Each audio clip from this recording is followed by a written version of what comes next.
Jambo la kwanza ni kuhusu usalama wa mkoa wetu wa Dar es Salaam. Hivi punde nimeona kuna message nyingi zinazozunguka kwenye mitandao ya jamii na ambazo zingine ni kama zinatishia kuwepo kwa vurugu ndani ya mkoa wetu wa Dar es Salaam.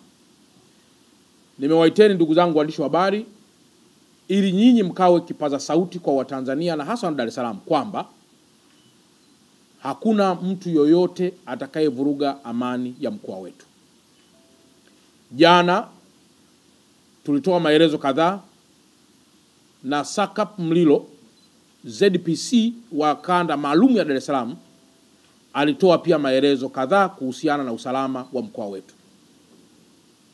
Kwa hiyo kwa mtu yoyote wa chama chochote cha siasa, taasisi yoyote ya dini, taasisi iso ya dini, mtu binafsi, shirika au kampuni, hakuna hata mmoja atakayeweza kuvuruga amani ambayo imekushajengwa katika misingi ya uongozi na hasa uongozi bora wa Mheshimiwa Dr. Samia Suluhu Hassan. Tunafahamu kwamba wapo baadhi ya watu ambao wanaweza kuwa na malalamiko yao.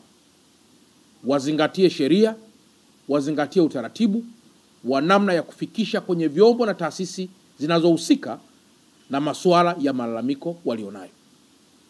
Niendelee kuwatoa wasiwasi wafanyabiashara wote na wawekezaji ndani ya mkoa wa Dar es Salaam kwamba kuanzia sasa mpaka baadaye utakapofanyika uchaguzi wa serikali kuu na hata baada ya hapo, mkoa wa Dar es Salaam utaendelea kuwa ni kioo cha amani katika nchi ya Tanzania, Afrika Mashariki na Kati, Afrika kwa ujumla na hata duniani kote kwa ujumla wake.